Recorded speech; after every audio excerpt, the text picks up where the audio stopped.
Hi, everyone, and welcome to Girls Right Now Live, our third in a series of spring presentations. My name is Joanne Ramos, and I'm the author of The Farm, and I'm going to be your host tonight. Now, if you notice, I'm in a bookstore. I just wanted to shout it out. It's Merritt Bookstore in Millbrook, New York. When its owner heard that I'd had internet issues and was having real troubles doing these sort of live events, she offered me the use of her bookstore after hours. And this is why I have to say indie bookstores matter. They hold our communities together, and they hold us up in good times and bad. So, it was just over a year ago that I was first introduced to Girls Right Now, when I was given an Agent of Change award at an event just like this one, except it was totally different. Because back then, of course, we were able to be together.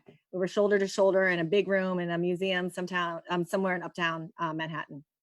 And these are strange times, a really disconnected time in many ways, with our nurses and doctors covered from head to toe in protective equipment, and all of us wearing masks so we can't tell if our neighbors are smiling at us, all of us sheltering in quarantine, those of us who are lucky enough to be able to shelter in place in our homes. But it's also a time of connection, even if we're connecting in new ways like we are tonight. And it's connecting through words, through stories, that to me is the core of what Girls Right Now does so well. For over 20 years, Girls Right Now has been a leader in arts education as a nationally award-winning nonprofit and the first writing and mentoring organization for girls and gender non-conforming teens. We feel privileged to be able to share this evening and our community with you. And we've got a great night ahead of us. We're going to honor author Lauren Wilkinson with the Girls Right Now Agent of Change Award. We're going to experience the fantastic work of a selection of Girls Right Now mentees. And then we're going to cap out the night with a Q&A with Lauren. But before we get started, we wanted just to take a moment to thank all of those who are out there on the front lines right now, many of them working as we gather together here to celebrate Girls Right Now and the work of our mentees. Our healthcare workers, sanitation workers, bus drivers, caregivers, grocery store clerks, all those people who risk their lives so that we can carry on with ours. May we continue to see them as essential and treat these workers as essential, even when we return to normal life.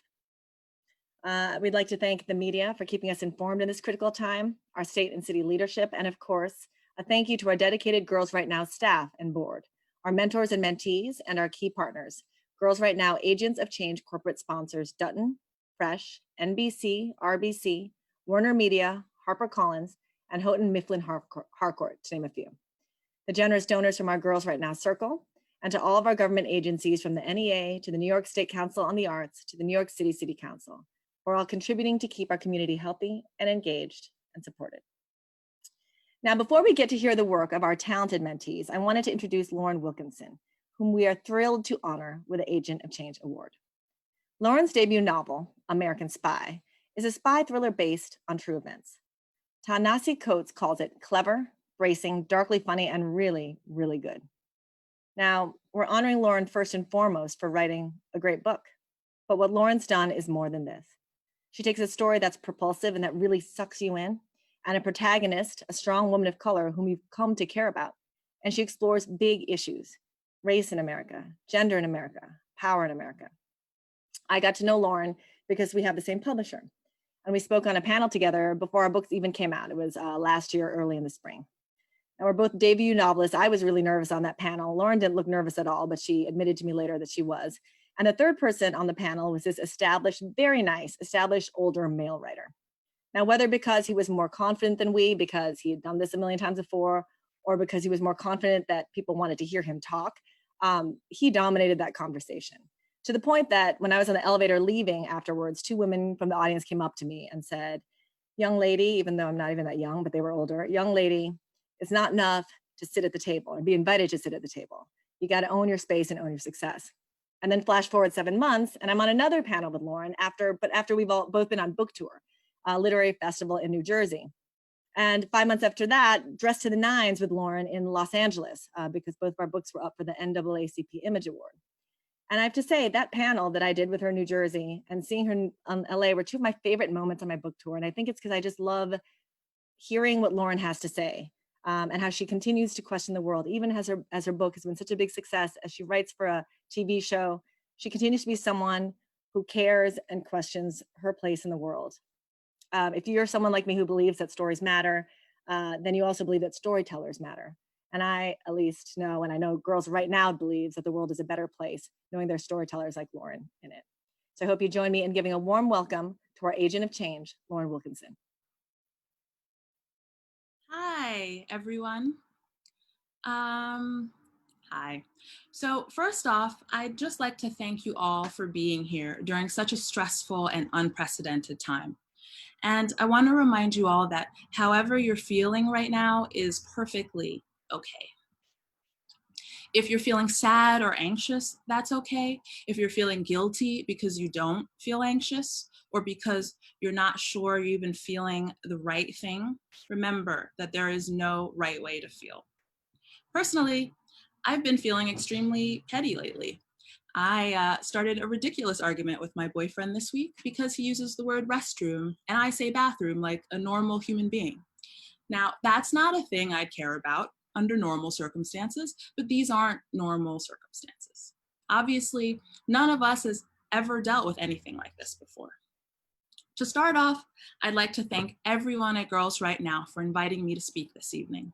I'd also like to thank Joanne for being our host tonight and for being such a sharp and generous writer, and for being one of the kindest people I've ever met.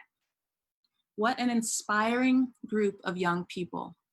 You all are the reason for this incredible organization, and I'm truly humbled to be here with you this evening as an agent of change honoree. I was so impressed by the poise and confidence of the mentees that I had the pleasure of meeting briefly during the pre-show, and I'm really looking forward to seeing the presentations this evening. I love the mission of Girls Right Now. The value in encouraging you all to tell your stories, to speak your truth, is that it's a way of reminding you all of your power. It's so easy to lose sight of the fact that each and every single one of you has a voice that matters. Please remember that. And please keep gravitating toward people and organizations who aren't afraid to tell you so.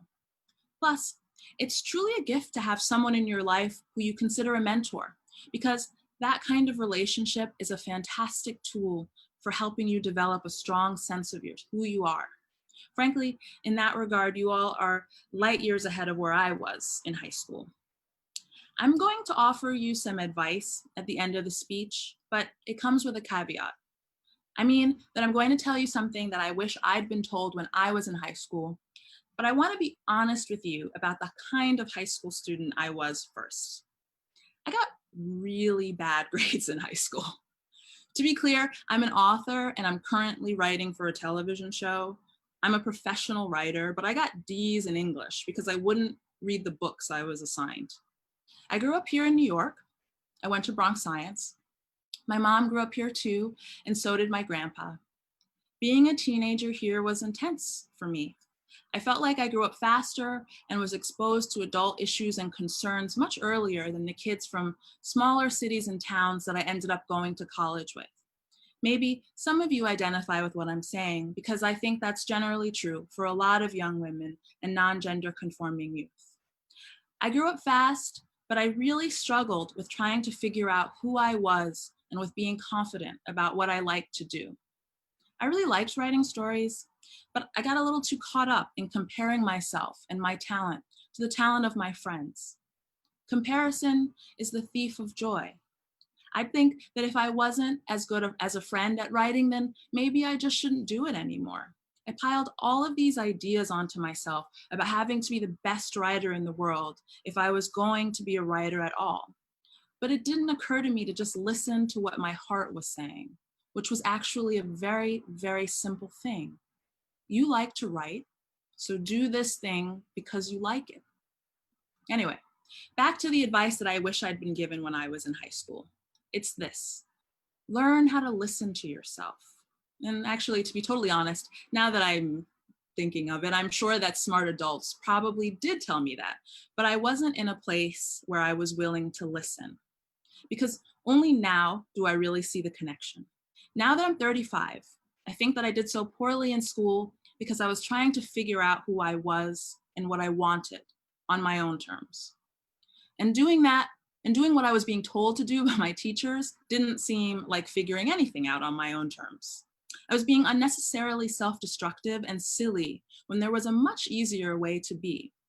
Luckily, I think you're all smarter than I was, so I doubt any of you are making the same mistakes. But I do think that the larger piece of advice still applies. Please practice listening to yourselves. It's important. You are in the process of learning who you are. That's a lifelong journey. I'm still figuring things out, although I've gotten better at knowing as I've gotten older. That means that what your gut has to say to you will change as you change. That's normal. And that's also why it's so important to keep checking in with yourself. So take a deep breath once in a while and listen. It has been a real pleasure to talk with you all. You fill me with gratitude and hope. I only feel confident about the future when I imagine young people like you in charge of it, changing our world for the better. Thank you. I look forward to talking with some of you one-on-one a little later on. Thank you, Lauren. That was fantastic. And I think I'm going to try to take your advice too and try to listen to myself more. Even when you're older, I think that's good advice. We get to have a Q&A with Lauren at the end of the evening. So we're going to move along now and hear from a group of mentees and mentors from the Girls Right Now class of 2020. Each of the mentees you're about to see will present original writing and artwork. In creating this work and daring to be seen, they are taking their place in history. Each mentee will first be introduced by their mentors. These are the professional writers and digital media makers with whom they've been working one-to-one every week, even now virtually, and throughout the month at Girls Right Now's multi-genre, multimedia group workshops and salons. Please join me in welcoming the Girls Right Now live performers.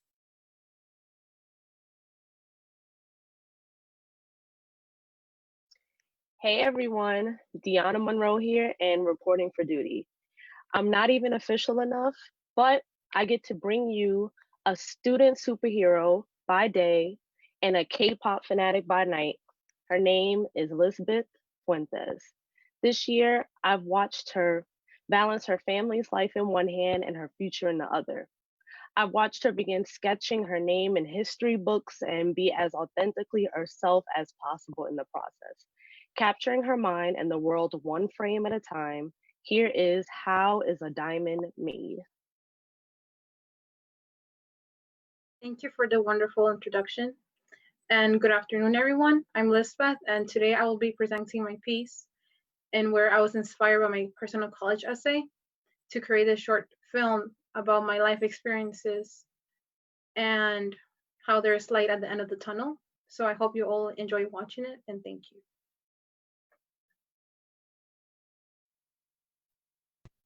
Some of the best things in life were birthed under strenuous circumstances. Diamonds are formed under pressure. Pressurized coal births diamonds. Hard situations mold strong individuals. Everyone gets pressured, but certain aspects convert you into a diamond. Most children acquire the same hair texture or eyes from their parents. I've inherited a passion for learning and a desire to use my voice to help others be heard. My mom, a single parent of 4, taught me to explore the world with inquiries. At the age of 6, my father abandoned my family. My mom stepped up for us, juggling between studying to be a nurse and working as a personal care assistant. And what felt like a clap of thunder, I had to prepare myself to help raise and protect my younger brothers. One day I was playing with dolls, and the next, for what turned out to be the next 11 years of my life, I lived day by day worrying about how I could be the best example. But with all the blood, sweat, and tears, I began losing the creator I was. Every child is an artist. The problem is how to remain an artist once we grow up. Though I started out like many young filmmakers of my generation, with an imagination, an inspiration, and a purpose, I started to lose myself along the way. However, through my love of film production and photography, I have been able to find myself. A snapshot can say many things. I describe it as telling a story through a series of pictures. A diversified selection of concepts, such as finding self-love, growing through the struggles, speaking out to society, and finding who you are can be created through these snapshots. Life is about learning how to balance obstacles that pop up, while exploring and expanding the forms of knowledge picked up through the path. People will be able to look at the photographs of my life and feel all that I've gone through. I vowed to be more than what I am right now, because with all my faults and mistakes, I got wiser.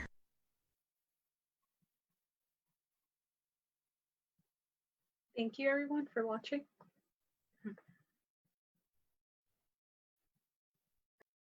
Thank you, Elizabeth. Hello, everyone. I'm Anna Perling, and I'm so proud to introduce my amazing and inspiring mentee, Isabel Golightly. Isabel takes her place in history tonight by sharing political and feminist poems that explore our present cultural moment. Isabel, it's all you. Thank you. Freedom. Cool air captivates her senses. She wonders, is she up too high? Her wings beat harder, never clipped but folded. Soon, gliding along peaceful skyline, thoughts evaporate like rain. She soars higher, testing the limits. Herself. She laughs, her voice dipped in honey. She is unbreakable. Abrupt like thunderclaps, she laughs again. She is free. Thank you.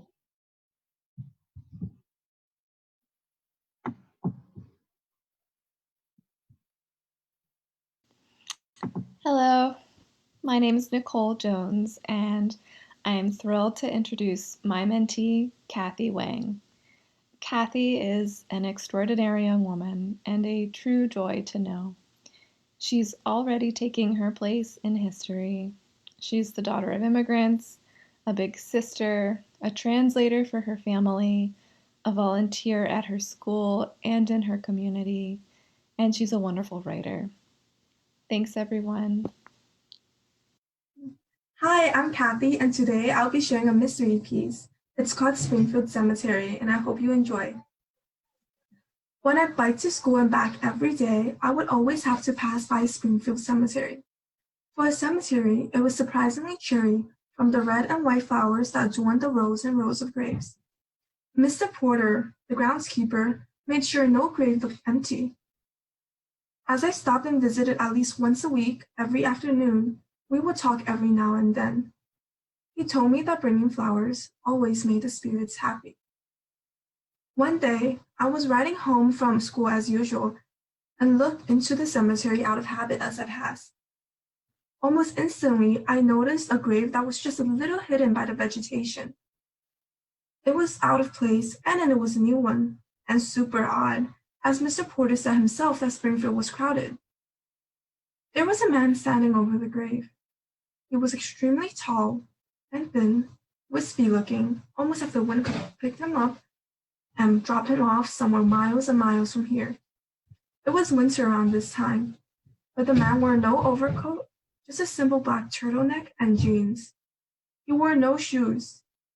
If he was bothered at all by the cold, he didn't show it.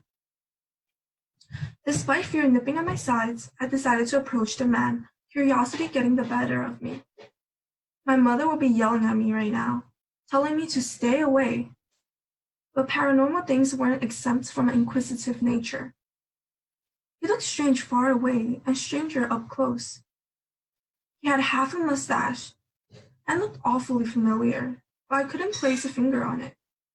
I opened my mouth to speak, but the words got caught in my throat the moment I made eye contact with him. He looked right through me, gazing sadly at something in the distance, muttering under his breath. I turned by instinct to follow his gaze, only noting the distant nothingness in the horizon. Perplexed, I looked back at the man, only to see that he had vanished along the grave. Thank you. Everyone, I'm Victoria Chow, and I'm so pleased to introduce my amazing mentee for the last 2 years, Alexis Morgan, a singer from Brooklyn, who will be sharing a short story that highlights her dedication to both her education and the sweet things in life. Alexis is headed to LIU Brooklyn in the fall, where she'll be mastering her love of biology, music, and new adventures. I'm so excited for her. Congrats, Alexis! Hello, my name is Alexis Morgan. Now, have you ever got so hungry while working on a hard task? Were you actually hungry, or were you craving something more than a snack? Well, this piece reflects on that feeling, and I was feeling like this even while writing my piece. So I know this is something a good portion of you can relate to. Here is my piece, Wanted Food, but I had homework.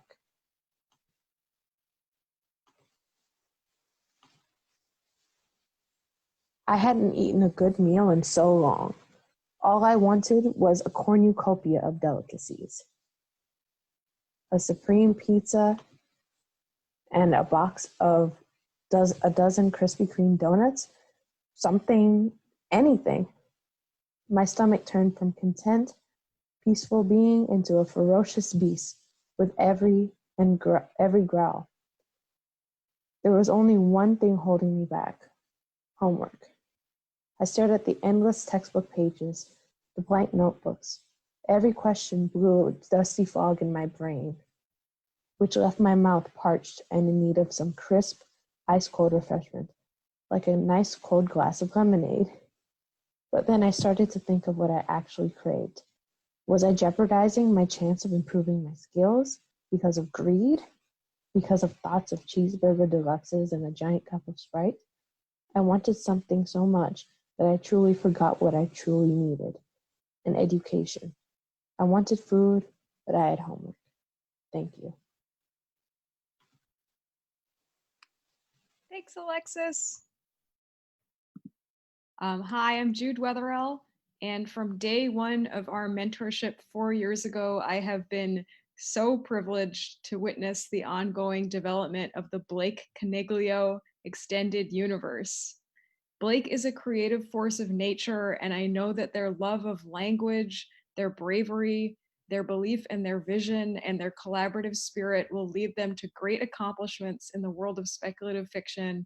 I'm so proud of them, and I feel so lucky that I got to be their mentor. Welcome, Blake. Thank you, Jude. For my theater class, I had the task of writing a monologue, but as an avid horror fan, I kind of went off the rails. And that's how my piece Sororicide happened, and writing horror serves as an outlet for me to create a world where this fictional horror is the only scary thing in the world. And right now, we kind of need that. So here's Sororicide.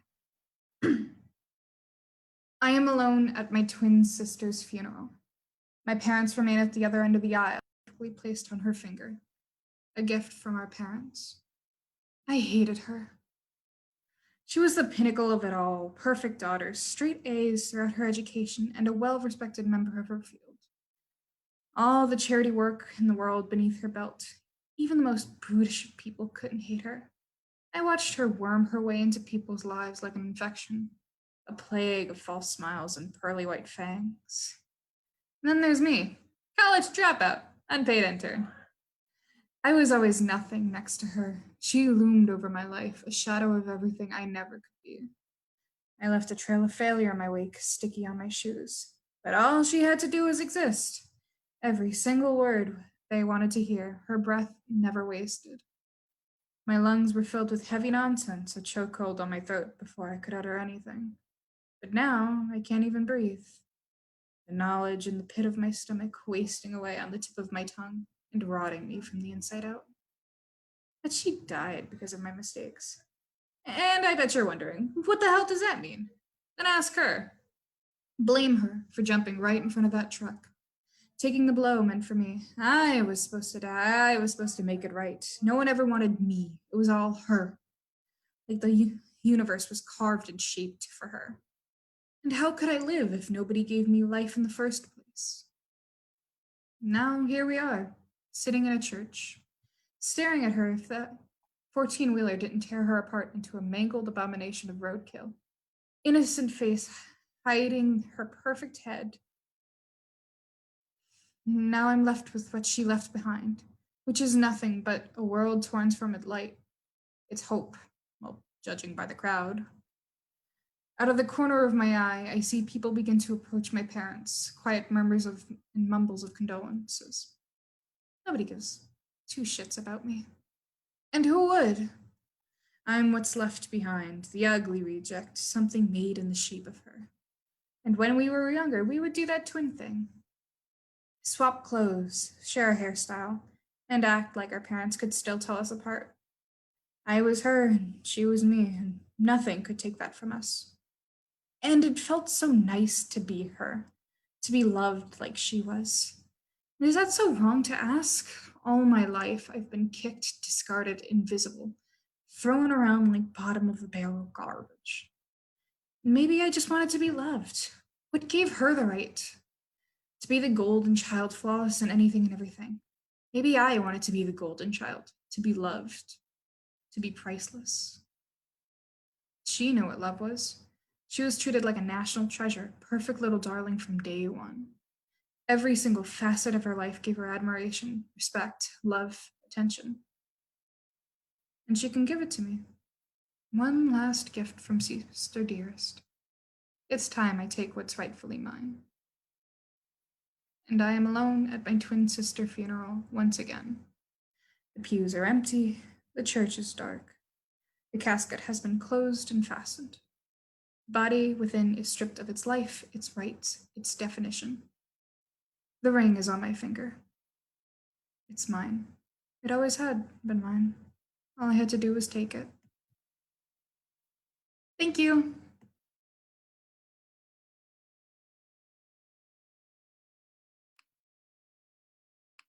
My name is Kate Riley, and I have the privilege of introducing a poet, great debater, and an old soul trapped in a teenager's body. Should she make good on her threat to become a lawyer, I have a bit of advice for everyone here. If you are on trial and Michaela is the opposing counsel, take the plea. Tonight, she is taking her place in history, she is taking up space, and she is reclaiming her time. Ladies and gentlemen, my friend, the Honorable Michaela Augustin. Hi, my name is Michaela, and the piece I will be reading is called Colorless. Laying on my bed watching a movie worth society's ears in my head, it starts off with a video of reality. A fair dark soul gets pulled over in the midst of questioning. Just as the sun rises up, so does his level of nerves when he gets threatened with a firearm, when a soul that people think resembles light feels threatened. Now let's stop there and analyze. I look and despise the image brought to my eyes, another soul about to meet an untimely death. And you know what this is because it's always on the news, always claimed to be an accident, when you know it's not. But to some, it happens to anyone. To me, I look down and think another one, another death soon to be met. But instead of going deeper into my emotions of coming close to seeing another one down, I'm thinking how yes, we can, will ever turn into we can, and we did achieve the dream. Either way, my mind still brings up the what if the light soul shot her shot. This makes me restless and feel alone, with dim light being my only comfort. On a night of a storm with my thoughts alone with nobody but the fogs of deep thinking and anxiety, another one, another one. Another one dead keeps echoing in my ears. A brother that could have been married, a sister that could have had children, made the next doctor to the next priest. It was an accident though, the death of a body. Living soul turned dead. The person who did it gets a slap on the wrist even though the whole world saw it. A fair soul filmed it. The rest got arrested. This incident based off of armed souls that are dark to the dark souls who are heavy breathing, the dark souls who are living in fear. Another one down and gone. It's an accident that can't be fixed, an accident that keeps occurring, an accident only labeled an accident because light resembles holy while dark resembles threat. I was taught that accident shouldn't occur over 3 times or it's no longer an accident. It's planned. This accident gives people anxiety no matter if they're armed or the dark. This accident brings pain to the families of the one shot dead. This accident brought confusion to the little sisters and brothers who wondered why it had to be one of their own, whether blood or color. This accident brought anger to the community, whether we knew them or not. Doesn't matter, blood or color. This accident is no longer an accident because it's been happening for too long. This accident is chaos, and this chaos causes more monsters than our safety. This chaos is committed by our safety more than our monsters. So is there safety anymore? Or another colorless war waiting to happen? You know, I used to be scared of haunted houses and the monsters in them. Now I'm scared of being pulled over by a car with bright flashing lights and the monsters they hold. Thank you. Hi, my name is Kiki, and I'm Lily's mentor. Lily is a young artist that loves working with clay, but she's looking to branch out into other mediums like welding. She has a lot to say about this world and the many others that live in her imagination. So pay attention. If not, things will get even uglier. Lily? Hi, thank you, Kiki. So my piece is called Sculpt Apocalypse, and it's a stop motion animation, and it's about this vigilante group called the Uglies as they try to take down the aluminum regime and their control over the land of Sculptipica.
Thanks, Lily.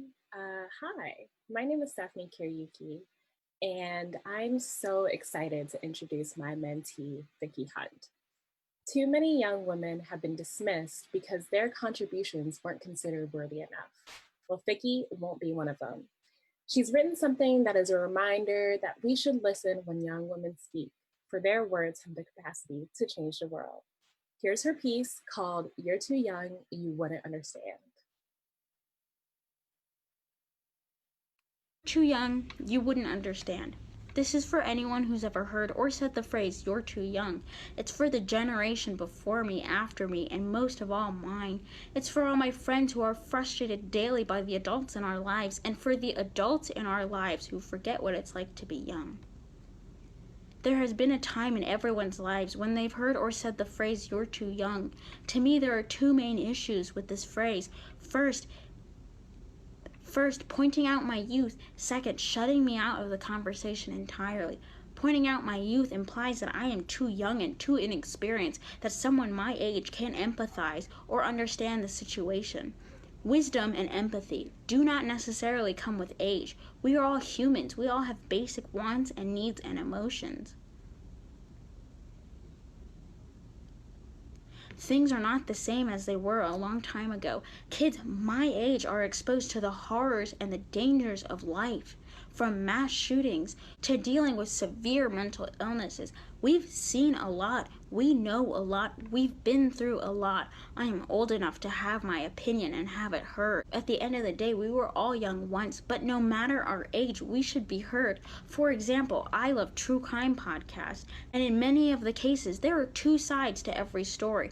The judge and the jury have to hear both sides, no matter how outlandish the arguments are, to give a ruling. A fair trial means that both sides are heard, no matter the ruling.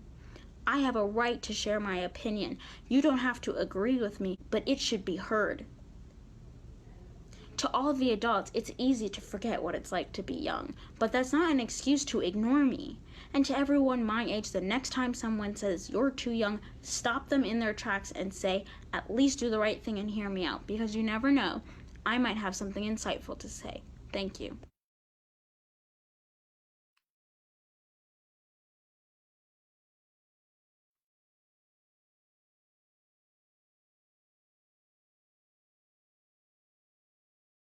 Thank you so much to all our mentees for sharing such moving, brave, and important work, and to their mentors for their support of these talented artists. So my book, The Farm, came out in paperback this week, and I have to admit that for the first few weeks of lockdown, I couldn't muster the energy to really care about the paperback launch. So much was going on in the world, and I thought to myself, what did one book or one story really matter? And then I noticed as I read the news or talked to friends that the schisms and the divides that we're currently talking about so much and reading about in the papers and on the news, how the pandemic is hitting certain minority communities harder, that poor neighborhoods are often at the epicenter of the pandemic, that essential workers often don't have health care coverage. These are exactly the divides of race, class, power, privilege that The Farm, that books like American Spy, and many other books talk about. And I kind of realized that even in this very fraught time, stories do matter.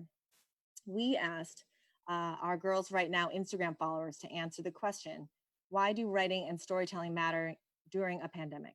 And we'd like to announce the winner. Yisel. Thank you, Yisel, for your great response, and I'll be sending you in the mail a signed copy. Here is her answer to that question. Writing and storytelling matter during a pandemic because we are living in history. Our individual stories will matter now and to our future. All accounts matter. We all tell our stories, and it also helps us reflect on what's going on right now and remember how we overcame the situation and what made us stronger. Lauren, I'd love to hear from you, your take on why writing is important at this moment. Hi. Well, for me, it's much more personal. Writing and storytelling are especially important right now because I just find it a way to orient myself during a time that's extremely disorienting. And plus, I find it pretty grounding to write. And also, I spend large parts of the day talking with my coworkers about made-up people in a made-up reality, and that's a nice way to escape. Great. Well, before I welcome the next group of performers, I want to note that we will be pausing our program to thank essential workers with a big round of applause at 7 p.m. And we hope you'll join us. And now, the next group of talented mentees. Hi, my name is Abigail Keel, and my mentee is Sierra Blanco. Sierra and I met every week at Argo Tea, and every time I would ask her how her week was going, she would say, splendiferous, or awesome, or epic. And it always put a smile on my face just to see her embrace school and life and writing with so much enthusiasm. It's infectious. So thank you, Sierra, for infecting me with your joy. She may only be a junior, but she's already a playwright, a fiction author, a poet, a composer, and so much more. I hope you enjoy her piece tonight. As she would say, it's going to be epic.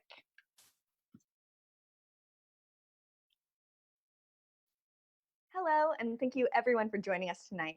My name is Sierra Blanco, and I am the author of the short piece Code for Blueberry Toaster Waffles. I was inspired to make this piece in honor of the perseverance of friendship and the importance of art for self-expression. In any high-stress situation, it's essential to have friends and people one connects with. And this poem that I illustrated emphasizes the necessity of both artistic outlets and social outlets when under pressure in order to succeed. I hope you enjoy.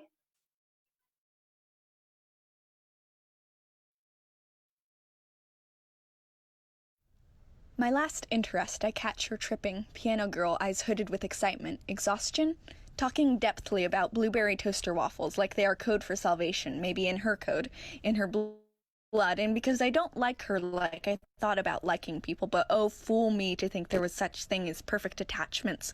Want to win a flower for her hair and watch her fly, because it won't be my fault this time. Her resurrection is in the empty, skipped breakfast 3 days in a row now, fantasize. In order if there was one, let us not talk of what is important, fall on her farce like I have been every once in a while, hungry from missing a meal, hungry from missing years and missing days, days when time becomes a black hole in a white mental patient room, days where there is nobody there and nothing to see, and to wake is to dream is to die. Her hands are her salvation, mine haven't found their medium yet. She molds notes like clay, performs like heaven breaking upon her back, arms flying. She tells me she dreamt of blueberry toaster waffles, the paws like Icarus reaching toward his father. Sometimes I feel we are disappearable here, not exactly her words, but they are ones that have bloodied my lips too many times, and secretly I want to show it as proof. Blueberry toaster waffles in desecration. I want to prove, like actually, maps are futile beings. So easy to rip up, we could walk off into the forest and no one would notice. Disappearable. Breathe it in. Code for unspeakable, unreachable. They call her unimpeachable. We're breachable. Breathing, broken, breastless creatures, making sort of features. Leaving our earth, her first, a last plea, not me. I can die here by the second for centuries. Eventually, I'll forget what set me regret-free. Forget the poetry. Get her out. She still bleeds. Unfinished duo of symphonies. Let her lead. Leitmotif for visions pleading. Listen, wheedling at others does nothing, but she wants to walk atop the map, wear the mask, chug the flask, blood as thick as water, but she won't ask. My turn, as we learn, sacrifice and artifice, there is no difference. I'll carry you across the map until I've no resistance. Piano girl talked depthly about coated blueberry toaster waffles, told me she wished there weren't any maps. I agree.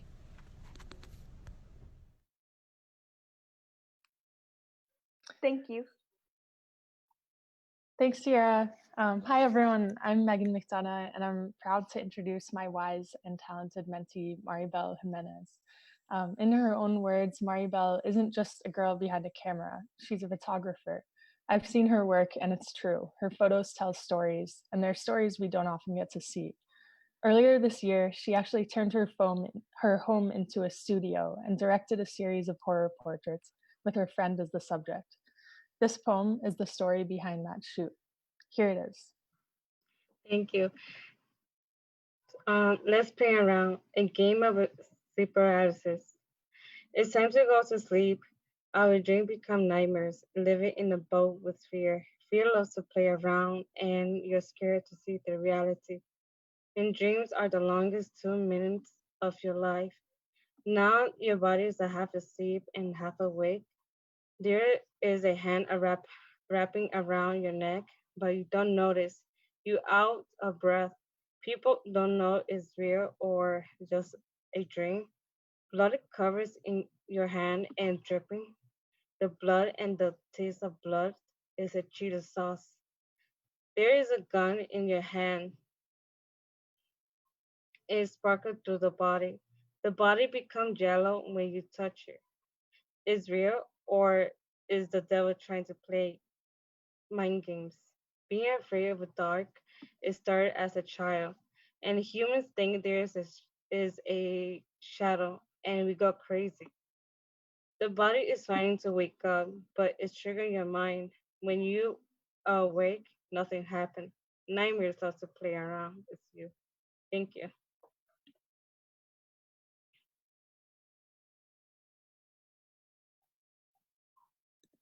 Hi, everyone. My name is Regan Winter, and I've been Joe Rosato's mentor this year. Joe is a talented performer and writer who has dived into each of our assignments and workshops with unmatched talent and enthusiasm. She is a caring friend, a responsible sister, and an adventurous poet and songwriter. It's truly been a privilege to brainstorm with her, to edit her, and to watch her grow as a creator. She's taking her place in history by being unafraid to speak her mind and voice her feelings to anyone that will listen. I'm so excited to introduce you all to Jo and her podcast, Storytime. Thank you, Reagan, and thank you everyone for joining us today. Now, this idea came from a week of binge watching Cold Case Files on Netflix. This podcast is for people who like fairy tales and myths and all types of stories being explained. Many people have heard of the Disney movie Anastasia, based off the Russian princess. But many people do not know that instead of getting married in the end as depicted in the film, the real Anastasia was murdered as a young child. Storytime will be uncovering mysteries and answering unanswered questions about stories from A to C and their origins. Thank you.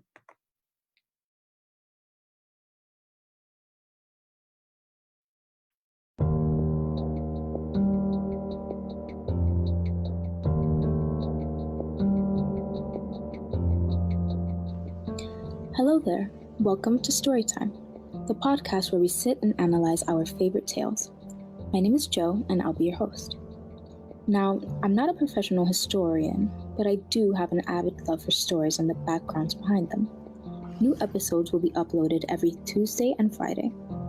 Tall Tale Tuesdays will be a discussion about, well, you guessed it, tall tales.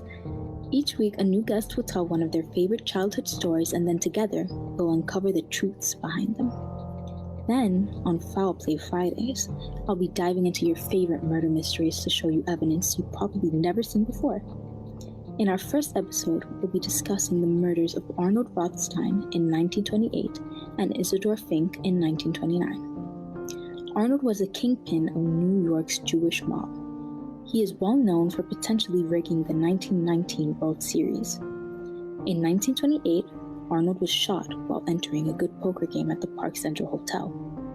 While he saw the culprit, Arnold refused to snitch and later died with a secret of his murderer's identity. Isidor Fink's murder is a classic locked door mystery. The owner of a laundromat in New York, Fink's neighbors heard him screaming one night and called the cops. When they arrived, they discovered all the doors and windows to Fink's apartment locked. Fink had been shot 3 times, but there was no weapon to be found. Although the cops had classified Fink's death as a suicide, the question still stands. How could he have killed himself with no weapon? And why were all the exits blocked?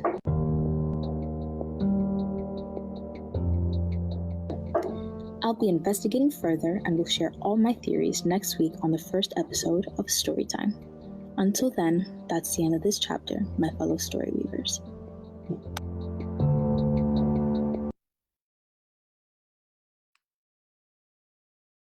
Thank you. Thanks, Jo. Hi, I'm Celia. It is with unparalleled gratitude that I introduce Caitlin Levy. Caitlin's introspection, combined with her signature creative writing style, captivates me, and I'm sure it will captivate you as she shares a beautiful story of a young woman. Here is Caitlin reading Gertrude. Thank you so much to my amazing mentor, and this is Gertrude. Gertrude Montgomery was walking her cat when she saw the love of her life. He stood across Mott Street with curling red hair that shone in the late evening light. She could see his thick glasses and fidgety hands that could fit into hers. He was a little chubby, and because of that, Gertrude thought he would give good hugs. She smiled to herself, imagining him noticing her and opening his arms in invitation. And yes, she knew she was in love. She gave in to the falling. Trude fell in love about 5 times a day. Love was her religion and the falling her worship. Was she naive to think that this boy might love her? Maybe. When she told her mom the first time it happened, Miss Montgomery said that she could not possibly be in love with someone she had not met. Gertrude felt like a dream had just withered and died, all with one scolding. That is what love felt like to her. A dream. Indeed it was.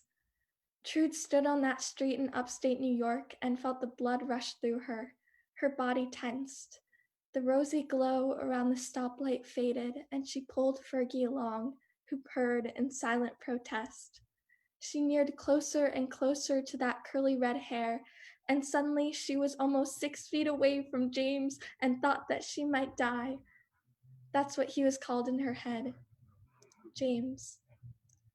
The boy stood talking on his BlackBerry, barely breathing out something that sounded like French. Holy shit, he's French, he's literally French, Trude muttered. A middle-aged woman with a clear tendency to pronate passed by and laughed, saying, French guys do it best. Gertrude was startled by the dazzling stranger, and soon after disturbed by the sexual connotation the comment brought. She turned away. Thank you.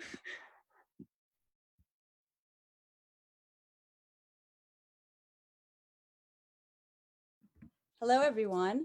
I'm delighted to introduce you all to Luna. Luna Azkarine. She's a junior on the Lower East Side, and when we first met a couple years ago, I sensed that Luna was a force, but that is an understatement. I've been privileged to get to know the many sides of Luna, sometimes surprising.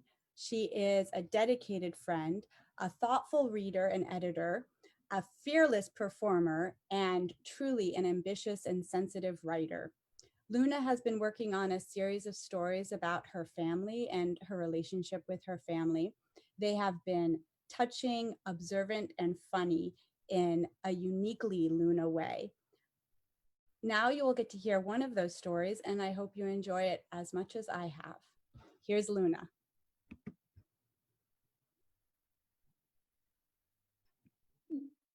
Okay, now I'm muted. Thank you, Karina. Today I'm going to be reading an excerpt from my piece, Abuelos, Apples, and Me. I was on my way to work when I remembered that it was going to be Thanksgiving tomorrow. Thanksgiving in my family is not your traditional Thanksgiving. Half of my family is from Spain, so we like to add our own spin to it. We have tortilla de patata, croquetas, and manchego, but the one thing that stood out to me every year was the apple cake. Thanksgiving was typically held at my aunt's house, so I always assumed that she was the mastermind behind it, but I soon learned that it was actually my grandfather, which completely surprised me because I had only ever seen him reading the French newspaper or watching the Spanish news channel. When I found out it was him, my first reaction was that 1, I would finally be able to get closer with my grandfather, and 2, I could finally get my hands on this recipe. As I approached work, I got excited about the cake me and my grandfather would be making the next day. It had become a tradition over the last few years. As I began to close up at work, my mom called me and says that my grandfather has been admitted to the hospital. He needs to get a pacemaker put in, and it was going to be a minimal surgery. He's going to be okay, but we will still be having Thanksgiving in the hospital this year. I have to admit that part of me was worried about him, but I was also worried about who was going to make the cake. I know that if we don't have the apple cake, it won't be Thanksgiving, so I decide I will make it alone this year. I get home and I'm staring at these apples my mom had just picked out from the farmer's market as my mind slips away and I completely forget how to do everything. I can't remember if he cuts the apples into slivers or chunks, if they were big or small. I just remember being mesmerized by the fact that he could peel an apple in one entire rind. We would have this old recipe book in between us as I would mix the wet and the dry ingredients together. He would always double check my measurements, and as I looked down at the bowl in front of me, I realized no one was there to check if there really was a cup and a half of flour in mine. Nothing seems to come out right. I keep getting this cake with a huge cloud of doubt hanging over my head. I'm making it wrong. It's not going to taste the same. All I want is for it to feel like I was baking with my grandfather again. Thank you. Hi everyone, I'm Camille. This year my mentee, Princesa Santos, breathed life into a character from mythology, boldly adding her voice to a dialogue between historical and contemporary writers. It was an honor to join her as she explored the ways in which contemporary writers can give voice to historically silent female characters. Here is the talented Princesa with Wrapped in Red. Thank you, Camille. Wrapped in red. Lost I was, alone I felt, taken without conception. I had no recollection. What was my life? My purpose? Maybe. It was to be a porter rendered beyond its borders, or a caretaker forgotten, to also be taken care of. But was this all I was made for? It couldn't be. Can't. I must have been made more than just for this. I give, share, have no possession. When it comes to me, there's only pain, deception. Beauty is fallacy, its presence wrapped in red. The truth revealed after a bite, and my long last freedom is lost every winter's night. Thank you.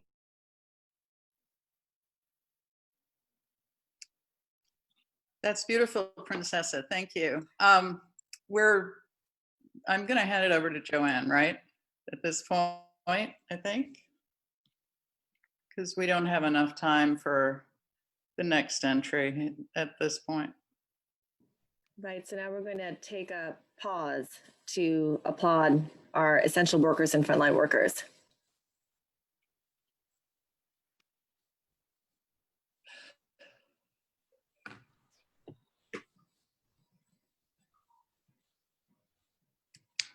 Well, we're a little early, but I didn't want to interrupt. I didn't want to interrupt Ashley's presentation. So yeah, so I think we're just waiting till 7. Are we? Yeah. Yeah. Okay. If you want, I can vamp a little. Do it. This is really great so far. Actually, it's been such a pleasure to watch the work by all of these talented young people. I've been so impressed. I hope that you all are feeling really proud of the work that you're doing. And it also feels like it's work that, took a lot of effort. So I was curious about how long some of the mentees have been working on their projects. Hopefully during the Q&A, I can get an answer to that question. Yeah, I don't know. I mean, I really am just killing time. So I got a bunch of books behind me.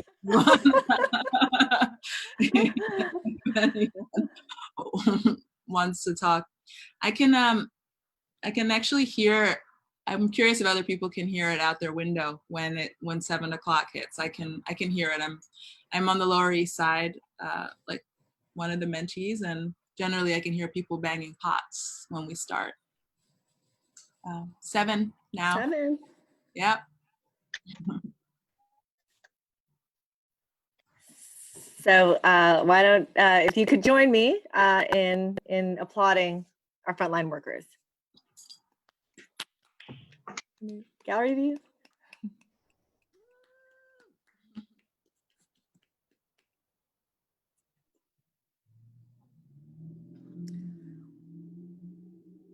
Well, I have to say, like Lauren, I'm so impressed at the work that the mentees are sharing with us tonight, and I'm especially agog by the range of it. It's so varied. When I was with Girls Right Now last year, it was also amazing work. It was mostly stories, and then this year it really is the range of the work that the mentees are doing, and that's incredible. Now I'd like to welcome 4-year mentee Blake Caniglio. They will share their Girls Right Now story. Sorry. So 2016, the year when clowns were running the streets and dabbing was born. Uh, and as wild as to think that these concepts are 4 years old, it's the exact same year I joined Girls Right Now as a high school freshman. And I thank the lucky stars that I joined the program from the beginning. Having a community and a mentor to support me in my creative endeavors was most possibly the most influential thing in my life. Without Girls Right Now, I never would have come out of my shell and fully become the person I am now. And I owe it all to this amazing organization and the second home they've given me. And now, as I start my higher education in creative writing, I'll carry what Girls Right Now has taught me and the friendships they've given me for the rest of my life. Thank you, Girls Right Now staff, and thank you to my mentor for everything you've given me.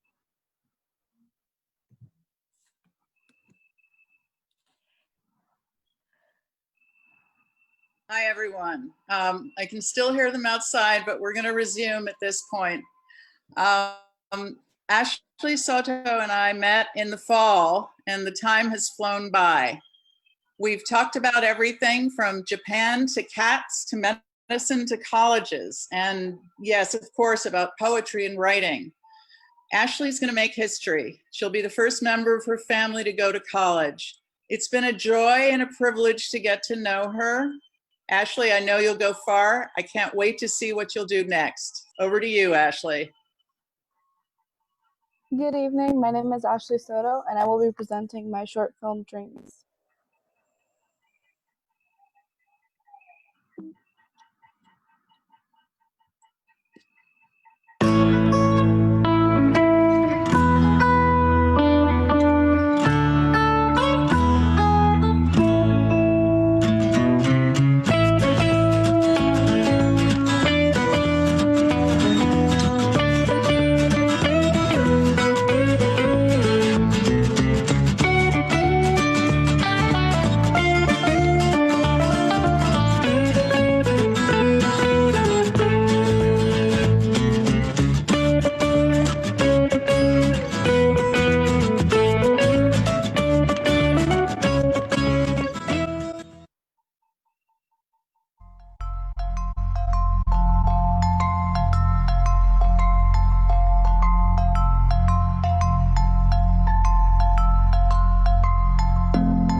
Thank you so much for watching. Hi everyone, I'm Rachel, and my fantastic mentee Eli is a poet, a pro wrestling connoisseur, and my favorite person to share a spicy McChicken and McDonald's Sprite with. His writing evokes the past of his ancestors in contrast with his modern hopes and milieu. I'm pleased to present Eli. Thank you, Rachel. My name is Eli, and my piece is called Icarus Ascending. They call me Icarus and tell me my story was doomed from the start. When I was young, I heard whispers of the one who almost flew higher than the sun. I heard of how his wings of wax melted, dripping like gold down his back, how he gasped for air during his dying fall, how he grasped for the feathers as they drifted down, how he struggled to float as the tide swallowed him whole, how he drowned in the clear water as the waves glittered and he sunk down, forever lost, now one with the sea. They forget who he was before he fell. They forget his crooked smiles and his sun-kissed hair, his gleaming eyes, and his dream to fly. They forget that he was brilliant, much like his father. They forget what he once could have been, that he was once flesh and blood, now he lies forgotten, a lesson on mortality. Icarus was just a boy, but I am so much more. I am a legacy of the gods who once walked the earth, and if I fall, I'll be glad. I have no fear, for I'll relish the fall. It means I once flew. My name will be branded in the clouds and will burn me into history. Icarus was just a myth, but I will be a legend. He was admired by the gods, but I'll be treasured by the world, with golden wings and starry eyes. He will no longer suffer. I've come to take his place. I will fall, as all things must. I'll rewrite the end of this story. No one will fly higher than me. Thank you.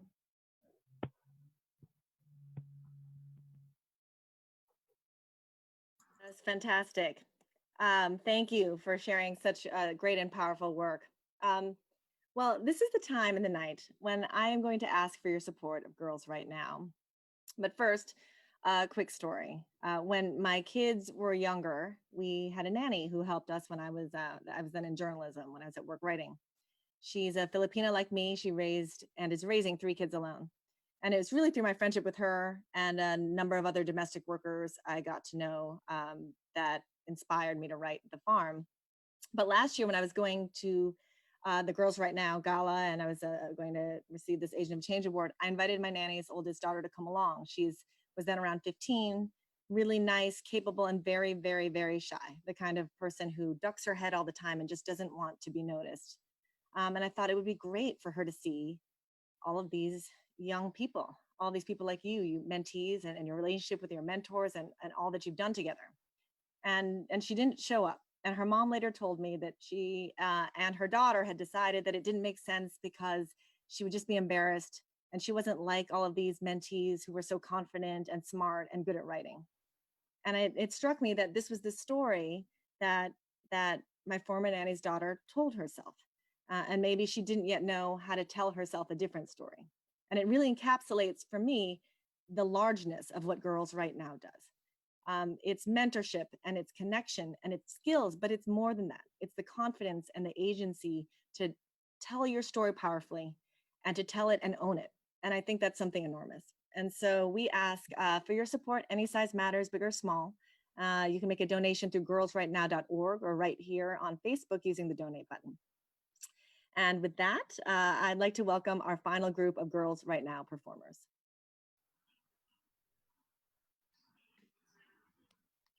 Hi everyone, my name is Ariel Vinson, and I am introducing my mentee Mary Massacoy, an extraordinary storyteller, poet, and movie lover.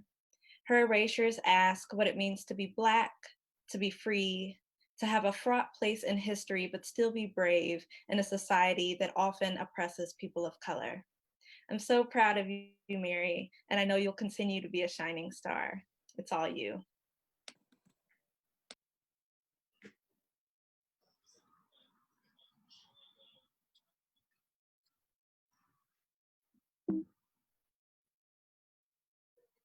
Hello, my name is Mary. For my piece, I took 2 influential works of literature and erased them. The first, the Black National Anthem, Lift Every Voice and Sing. Ring, ring of liberty, rejoicing high, loud, song full of faith, song full of the hope, facing our new day till victory is won. The bitter, yet our fathers have come, with tears treading through the blood of the slaughtered. Gloomy, now we stand at last. The Star-Spangled Banner. Can you see proof of the brave through the silence of the morning? Where war and the battles washed out, no refuge from the terror of the free and brave. When men blessed with victory and peace praise the power, then conquer our trust. Thank you.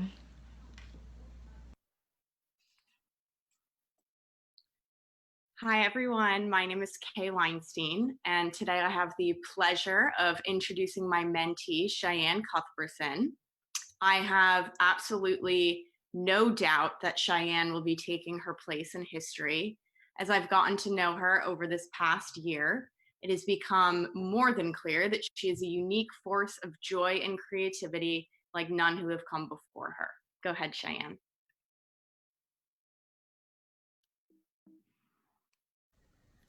Hi, my name is Cheyenne, and I'll be doing a poem called The Inside World. To live with yourself is like living with 1,000 people. The swirl, the whirl of thoughts, racing through your mind, racing down the track, down the streets of Manhattan. Emotions are those people. They surround you. They're everywhere and nowhere. Your friends, and your enemies. They keep your secrets, alone and isolated in your head, cold but warm at the same time, happy and scared and fearful. The outcome alone. Thank you.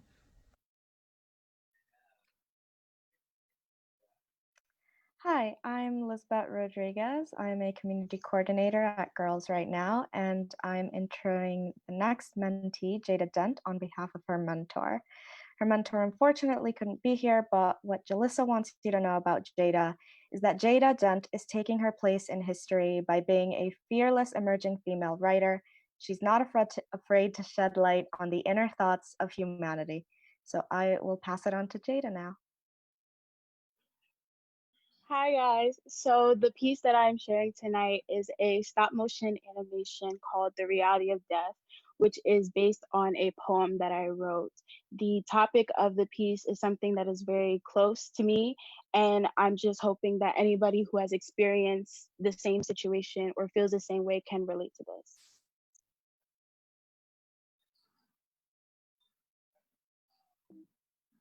If life had no end, then what were you actually living for? I'm the reason why you actually take risks. I'm the reason why your beginnings always have endings. I am the reason you actually fear. You feared that in the heat of the moment, everything will turn upside down, and in a blink of an eye, your life has ended. If life told you to expect the unexpected, then why do you never expect me? Every time you hear a knock on your door, you look through a peephole or an opening between your blinds. You want to pretend you didn't invite me to the party, trying to avoid me, but in the end, I always find you because I have my ways. You see me as a person who wants to do this. You think I actually want to take your loved ones away, like snatching souls out of your lifeless bodies is enjoyment to me, as if I'm waiting for you with pre-written eulogies in a casket for your body. I'm the one who's actually rooting for you. Your life is like a movie, and the suspense is really killing me. I'm sorry, Jada. I didn't want to take your dad away from you. I don't end lives. I just walk them to the afterlife. Every soul shakes as they did on their first day of kindergarten. Their hands tightly squeeze mine as they stare up at the golden gates. Your father and I watch you break apart like glass hitting concrete. He made me promise to watch over you as you grew without a father in your life, growing vulnerable. You wake up every morning with the fear that you may not grow to see your children. You fear that your life may end the same way that your father's did, that you, an innocent black girl, may lose her life to another senseless bullet, life taken and snatched like the one who gave you life, the cruelty of history stuck on repeat. For years, you've hated me, made me the villain in your storybook life, and I'll be just fine with that. But at the end of your life is the start of a beautiful reunion you waited years for. But before that time comes, know that the reality of death is all good things must come to an end. Thank you.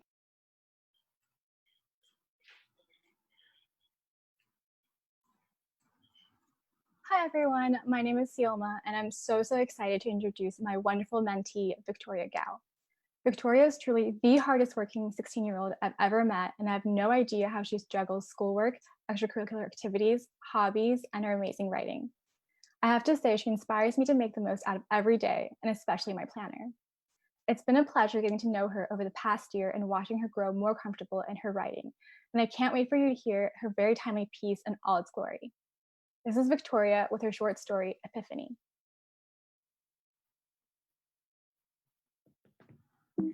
Hi, my name is Victoria Gao, and I'll be reading an excerpt from my short story, Epiphany.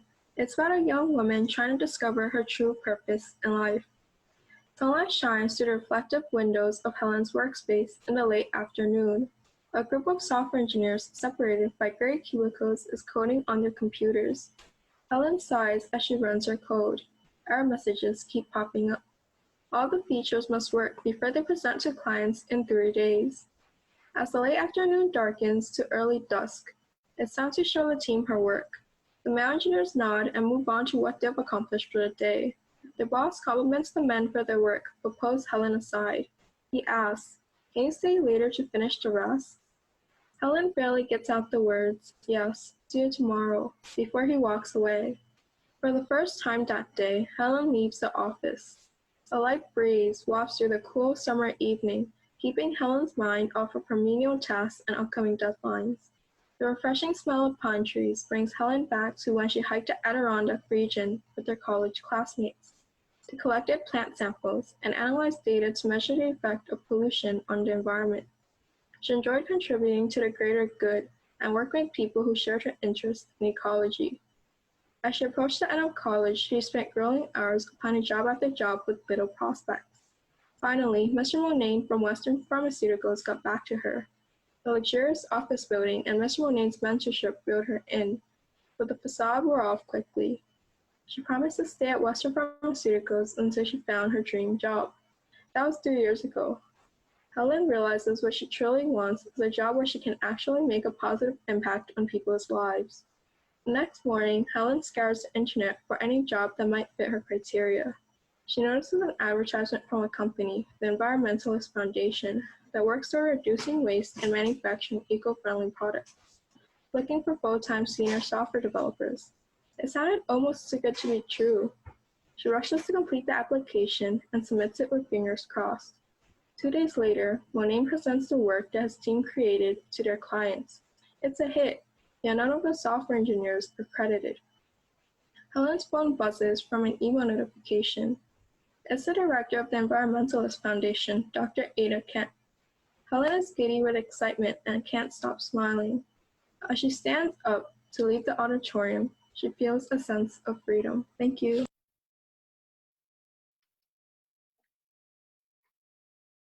Hi, I'm Syra Khan, and I'm thrilled to be introducing Jenny Zhang to you tonight. Jenny and I started our Girls Right Now journey later than most of you. We met back in January, but since then, I've had the privilege of getting to know this incredibly bright, curious, thoughtful, and observant person, all of which are qualities that she brings to her incredible writing. Tonight, she will be reading a short story about a young girl and her seemingly ordinary neighbor. All yours, Jenny. I keep a hand firm on the blue-gray door. The old lady does come in, I am not mistaken. I flash her a smile. Moments later, we stand together, facing the elevator. I hold my breath at the stench from the garbage cans lining our steamed lobby. In the elevator, I press 5.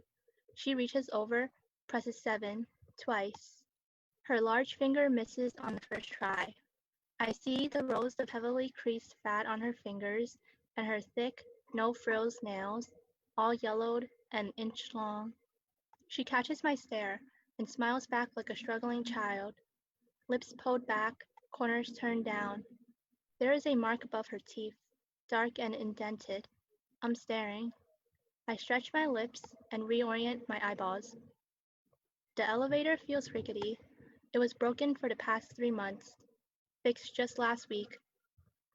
Very late that night, I was ready to crash, only to notice a dreadful plastic bag still hooked on my bedpost.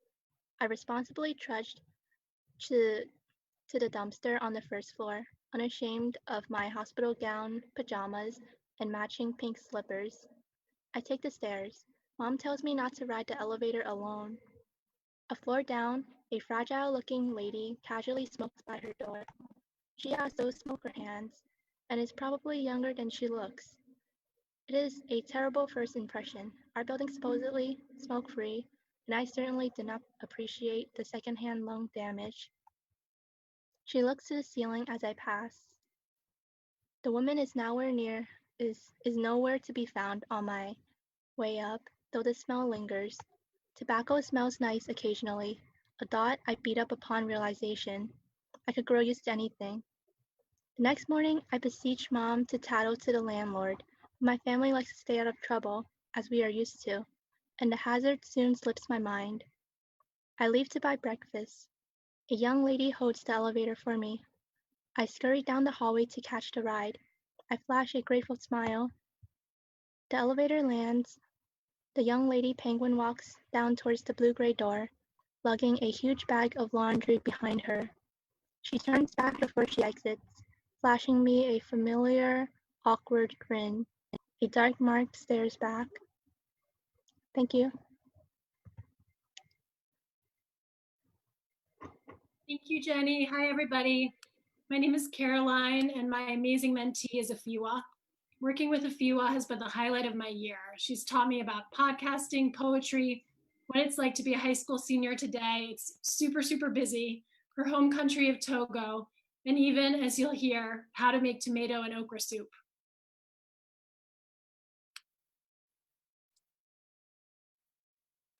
Hello everyone, once again my name is Afiwa. Today I'm sharing my podcast titled The Secret of Cooking. It's a podcast in which I share the beginning of my cooking journey and the secret I want you all to remember whenever you are taking your place in the history of cooking. Enjoy! In today's episode, I want to share a message I learned from my big aunt about cooking. Let's get to it! I first learned to cook when I was 8 years old. One beautiful day, my aunt came from the village to visit my family in the city. When she arrived, she realized I didn't know how to cook yet. So she called my mom over. Ajo, she said to my mother, why isn't Afua cooking by now? She's old enough. My aunt told me to step into the kitchen where she would teach me how to cook tomato soup with palm oil. At first, I protested because who wants to cook? But my mother said I would have to learn sometime. It might as well be now. My aunt walked me to the kitchen and started pulling ingredients out of the cabinet. I was standing small next to her like a flower beside an oak tree. She grabbed all the ingredients we needed. Then she told me to blend all the spices and grab charcoal for the fire.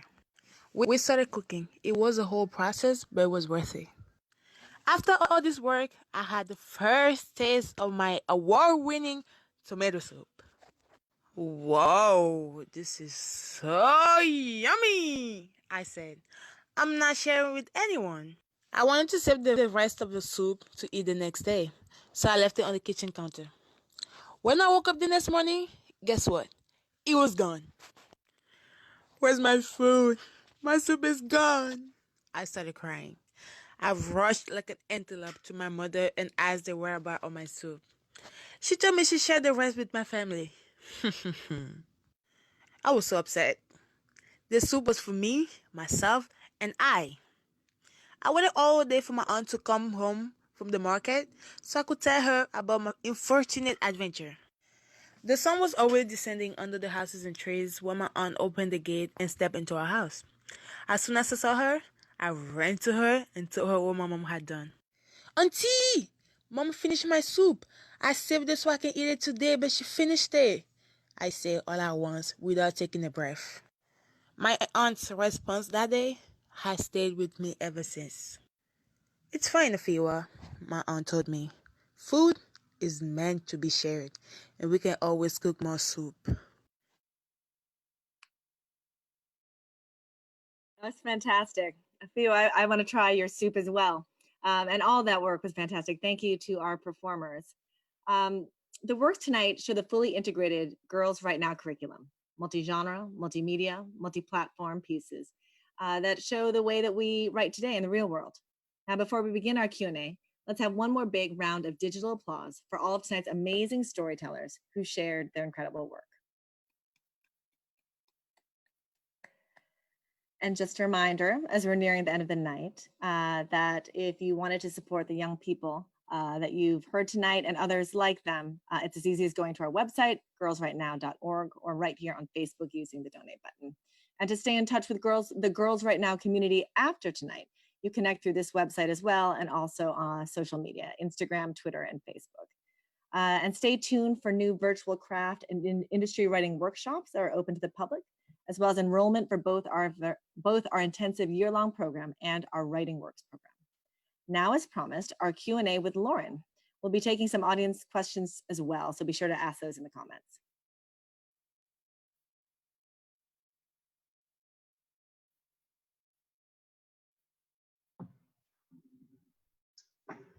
Okay, so I'll start with the first question. I know we kind of went over this, but my question is, what do you know now that you wish you knew as a teen? Hi, thank you for the question. There are so many. We did say one, but I've got a bunch of things. So another thing that I wish that I'd known then, or I would have told myself then, is to not try to plan out every little detail of my whole entire life. It's especially true if you want to be a writer, because every writer's career ends up being different. I don't know any two writers who have had the exact same things happen for them at work. So that's what I would do, just to, and also if you're not trying to plan everything out, it gives you space to have unexpected and surprising experiences, and those are often the experiences that are the most valuable. So yeah, that's my advice. Thanks.